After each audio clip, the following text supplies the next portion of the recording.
Part 1. Silence in the cabin. Friday, 6:30 p.m. Rush hour leaving downtown. The perfect time for traffic. Rain drums steadily on the roof of the sedan. The wipers sweep left-right in a hypnotic rhythm.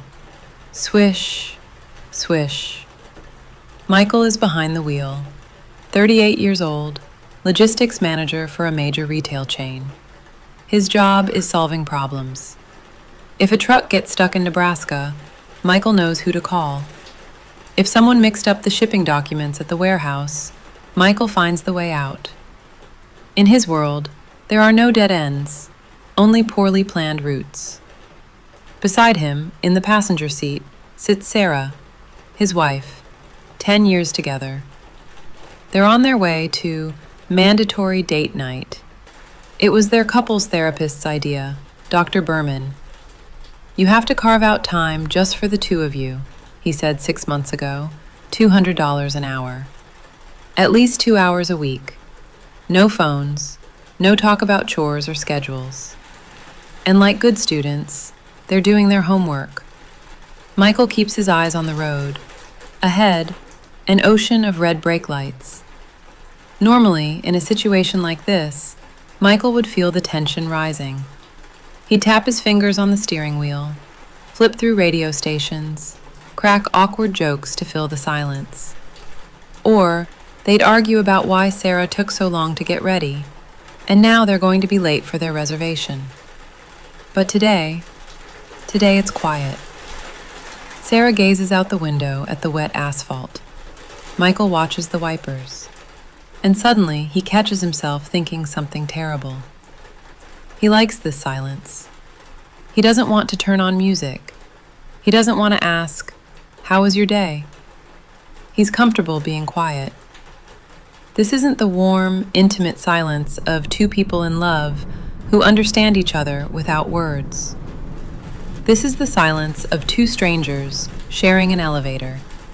People who have nothing to say to each other and are just waiting for the doors to open so they can step out onto their separate floors. Michael thinks, "I wonder, if I don't say a single word until we reach the restaurant, will she even notice?" He tests it. 5 minutes pass. 10. Sarah stays silent.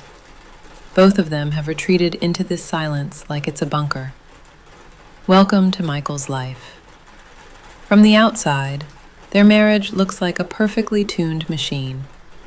Nice apartment in a good neighborhood, 2 cars, joint vacation every August, mutual friends. But inside, it feels like working in the ER. For the last 2 years, they've been living in save the relationship mode. They read books with titles like How to Rekindle the Spark and The 7 Languages of Love. They go to therapy every Thursday, where they politely and constructively discuss their issues. They do everything right. Michael has convinced himself that love is hard work. Passion fades, he tells himself every morning in the mirror while shaving. Adult love is a choice. It's effort. You're tired? That means you're trying. We're not quitters. We don't walk away from things. They're like 2 exhausted paramedics performing chest compressions on a patient. Shock. Another shock. We're not losing him. But neither one wants to admit what they both already know. The monitor has been showing a flat line for a long time. Part 2. The anniversary as a deadline. In 1 month, their anniversary. 10 years. Tin wedding, or whatever it's called. It's supposed to be a grand event, a milestone, proof that they made it, that they succeeded. Michael sits in his office. It's already 7 in the evening. Everyone else has left. The cleaning lady is vacuuming the hallway carpet. There are no urgent tasks. He's just dragging icons around on his desktop. He's staying late not because he's a workaholic. He's staying late to shorten the second shift at home. If he gets back by 8, there will be only 3 hours left before bed. 3 hours of relationship work. Dinner, Polite questions. Watching a series together. Must be cuddling, the therapist insisted. He opens an Excel file. Guest list, 10 years. Names, checkboxes, seating chart. It doesn't feel like a celebration.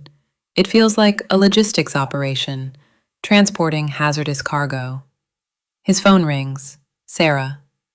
Mike, are you coming soon? We need to choose the napkin color. Catering is waiting for an answer by morning. Her voice is tired, flat. No irritation, just endless exhaustion. Yeah, honey, leaving in 10. Go with cream or ivory. Mike, do you even care? Of course I care. I just trust your taste. He's lying. He doesn't care. He couldn't care less about napkin colors, cake flavors, or what music the DJ will play. All he wants is to bury his face in the pillow and sleep for a week. He feels like an actor in a play that's been running for 1,000 performances. He knows the lines, he knows the blocking, but he no longer believes in the character. He glances at the photo of Sarah on his desk, taken 5 years ago in Italy. They're laughing. She's holding an ice cream cone. His nose is sunburned. Where are those people? Where did they go? They disappeared somewhere in the endless effort to be the right couple. Michael drives home. He parks the car, turns off the engine, and sits in the dark garage for another 5 minutes, gathering strength, putting on the good husband mask. Come on, Mike, one last push. The anniversary, we'll celebrate. And maybe it'll be a new beginning. Maybe the magic will come back. He walks into the house. Hey, I'm home. Sarah comes out of the kitchen. She smiles, but the smile doesn't reach her eyes. Hi, dinner's cold. I'll warm it up now. They sit down to eat. Forks clink against plates. How was your day? Michael asks. Fine. Mom called, asked what we want for a gift. What did you tell her? I said we don't need anything. We have everything. And it's true. They have everything, except a reason to stay together. Part 3. Spilled Milk Saturday, 9 a.m. The kitchen is flooded with bright, merciless morning sunlight. Dust motes dance in the beams. Michael sits at the table, scrolling through news on his tablet. Sarah is making coffee. A crisp, starched, white tablecloth covers the table. Sarah loves beautiful weekend breakfasts. It's all part of the normal family ritual. Sarah reaches for the sugar jar. Her movement is slightly awkward, a little sharp. Her elbow clips the full, large mug of hot coffee. Time slows. Michael watches the mug tilt, watches the dark liquid slosh over the rim, watches it fall, crash. The sound of ceramic hitting the table, but the mug doesn't break. Coffee floods everything. It spreads in an ugly black stain across the perfect white tablecloth. It drips onto the floor. Splatters hit Sarah's pajamas, her bare legs. The puddle creeps toward Michael's tablet. On any other day, in any other year, there would have been a reaction. Michael would have jumped up. Damn it, be careful! He'd have run for a rag.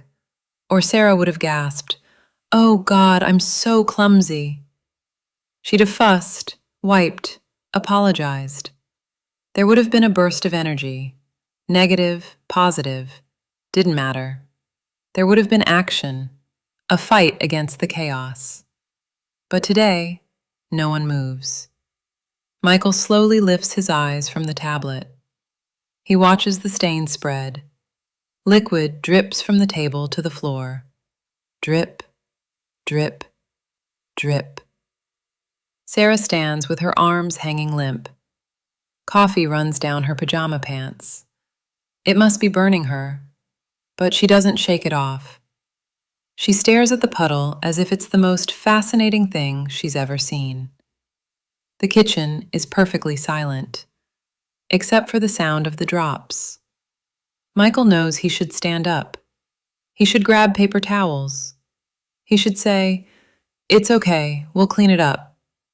This is his job, solving problems, logistics, damage control. But he can't move a muscle. Inside him, there's nothing. Not just a dead battery. The battery has been removed. He looks at Sarah. She lifts her eyes and looks back at him. There's no fear in her gaze that he'll get angry. No plea for help. Just the same thing he feels. Recognition. Michael takes a breath and says the sentence that changes everything. He says it calmly, quietly, matter-of-factly. "Leave it. Let it spill." Sarah blinks. "What?" "Let it spill, Sarah. Don't wipe it up." She looks at him, and her shoulders, tense for the last 2 years, suddenly drop. She pulls out a chair and sits down, still covered in the stain, right across from the coffee puddle. "I don't want to clean it up, Mike," she whispers. "I can't clean up anything anymore.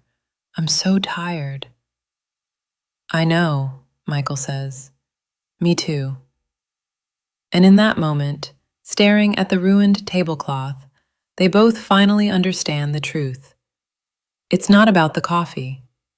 It's about the fact that they no longer have the strength to fight entropy. They have no strength left to fix, to glue, to save, to talk, to work on themselves. For the last 2 years, they've been pushing a boulder up a hill, knowing it would roll back down anyway. And now, when they finally let the boulder fall, when they let the coffee just spill onto the floor, they feel light. Part 4. Exhale. No one cries. There is no drama. Michael reaches across the table, right over the coffee puddle, and covers Sarah's hand with his own. This isn't a romantic gesture. It's a handshake between 2 soldiers who went through the war together, but lost it. And now, the war is over. They can finally go home. "We're done, aren't we?" Michael asks. He isn't really asking. He's stating it. Sarah looks down at their hands. "Yes, Mike, we're done. We're finished." "What about the anniversary?" he says, with a small, sad half-smile. "We'll cancel it," she answers just as lightly. "We'll say we're sick, though, honestly, we have been sick for a long time." They sit in the kitchen that smells of coffee. The floor is sticky. The tablecloth is hopelessly ruined. But Michael feels a concrete slab, a ton in weight, finally lift off his chest. He no longer has to pretend. He no longer has to try. He doesn't have to be the perfect husband, the rescuer, the paramedic. He is simply Michael, and she is simply Sarah, and they are no longer together, even though they're still sitting at the same table. And this feels okay. And now, let's talk about you. You know this feeling. The feeling of dragging a strap that rubs your shoulders raw until they bleed, but you're terrified to drop it because that's not how it's done. Because you have to fight. We were taught that giving up is for the weak, that love conquers all. But sometimes, stopping the effort isn't weakness. Sometimes it's the highest form of courage. Look at your relationship. Are you building a home? Or are you endlessly patching holes in a sinking ship, bailing water with buckets? Are you living? Or are you working on trying to live?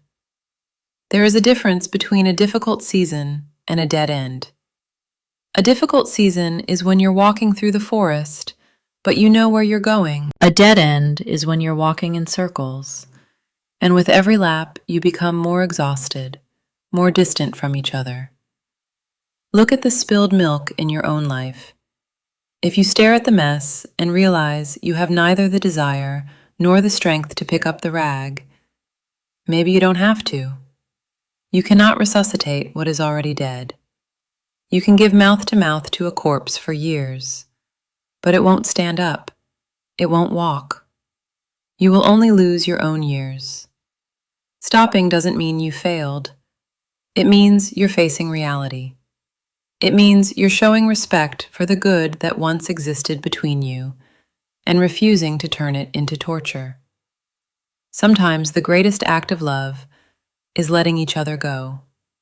Let the coffee spill, exhale, and start living again. Separately, but for real. Turn off this video. Listen to yourself. If you're tired of fighting, give yourself permission to rest. Maybe today is exactly the day when you can finally stop trying.